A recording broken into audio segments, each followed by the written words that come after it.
La pandemia de coronavirus ha puesto de relieve la fragilidad y las debilidades de la sociedad. Cáritas pone de manifiesto que la desigualdad educativa se dispara en los hogares en exclusión social, donde a la precariedad económica y residencial se suman barreras tecnológicas. Hablamos con Carlos Fernández San Julián, coordinador del área de personas en situación de vulnerabilidad. Cuéntanos entonces, a grandes rasgos, qué es este comunicado que ha hecho Cáritas sobre esta brecha educativa. Bien, la brecha educativa en sí existía anteriormente a la crisis del coronavirus. ¿Cómo decirlo?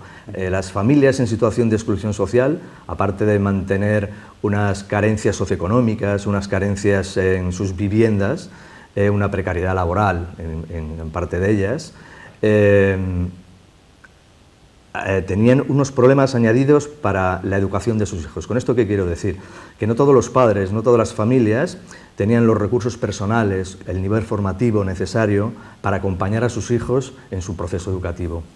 Bien, esto durante esta época, en esta crisis del coronavirus, con el confinamiento, se ha visto más visible y se ha visto con mayor intensidad, se ha agrandado esta brecha, estas desigualdades. Ha sido más patente. Muy bien. Vosotros estáis hablando ya de cosas de temas muy concretos, como es los problemas de habitabilidad, ¿Sí? Lo que estás diciendo, la falta de recursos tecnológicos, ahora que se va a pedir que haya clases presenciales, online, etcétera, y claro, problemas emocionales dentro del hogar. Claro. Sobre todo en las primeras semanas de confinamiento, a la brecha digital de la que estábamos hablando, que consiste en que las familias ya no solo que no tenían un ordenador o una impresora o una conexión wifi para que sus hijos pudieran realizar la actividad académica formativa a distancia, sino que no tenían una cultura tecnológica, no sabían utilizar bien estos medios, ¿no? Esto generaba en los padres, en las familias, una situación de estrés emocional. ¿Por qué?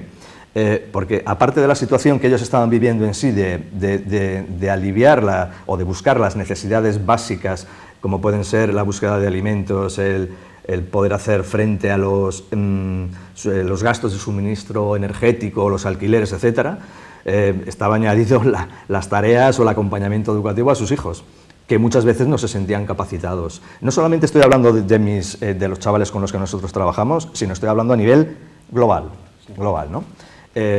Hay que decir que los padres y las familias con las que nosotros trabajamos valoramos muchísimo desde el principio la iniciativa que ellos toman de mandar a sus hijos a un centro juvenil en el que recibir apoyo escolar, en el que se les ayuda a ocupar su tiempo de ocio de una manera saludable, lo cual significa que están interesados en la formación y en la educación de sus hijos, ¿no?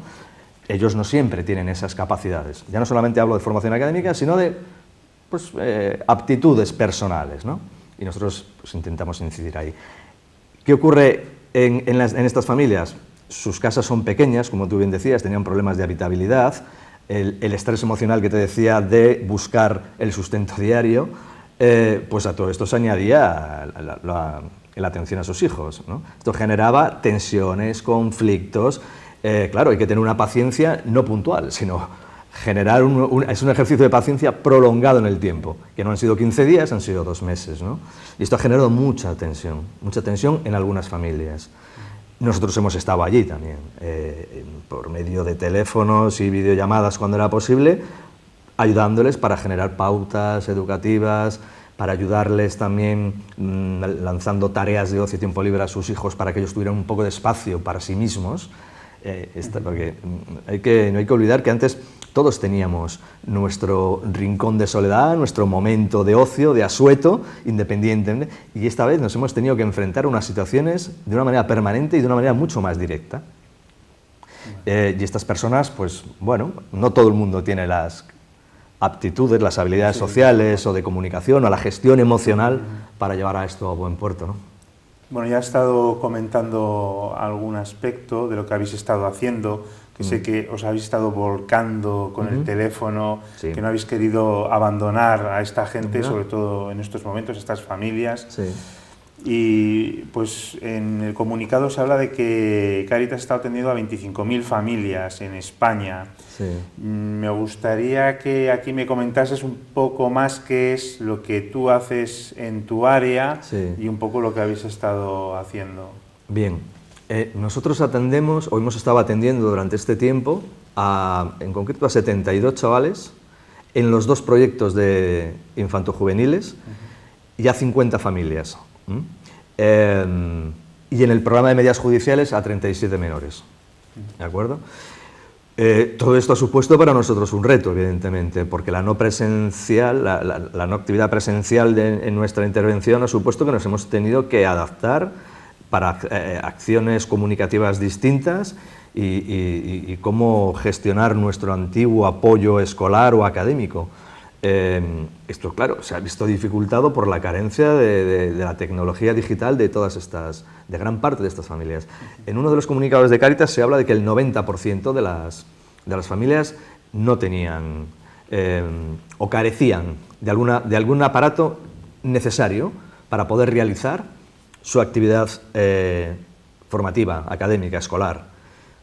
Pero no hay que olvidar también el aislamiento social que esto producía en estas familias, el no tener una tecnología digital adecuada en su casa. ¿Este 90% qué significa? ¿Que no tenían el 90% nada? No, con esto quiero decir que la mayoría, si solo tenían un móvil, era un móvil para toda la familia, pero ordenador e impresora, la mayoría no tenía. Conexión a wifi, tampoco tenían gran parte de ellos. Si no tenían una cosa, les faltaba otra. Y el 90% yo creo que podían salir alguno más, porque ha habido familias con las que no hemos podido contactar, lo cual significa seguramente que no tenían absolutamente nada, ¿no? Nuestra adaptación ha sido dificultosa, ha sido una intervención muy intensa, con una gran preocupación por las familias. Al final, la frecuencia de intervención ha sido mayor que la que teníamos antes. Me refiero sobre todo con las familias. Sí. Antes los peques y los menores iban a nuestros centros y algunos iban solos, les acompañaban los padres, saludaban y adiós. Sí. Ahora a los padres les hemos tenido que llamar y la frecuencia de llamadas era de cada 2, cada 3 y a muchos diariamente para poder mitigar su desasosiego, su ansiedad, generarles pautas educativas ante los conflictos que pudieran surgir en casa. Los niños hay que pensar que han vivido una situación de excepcionalidad.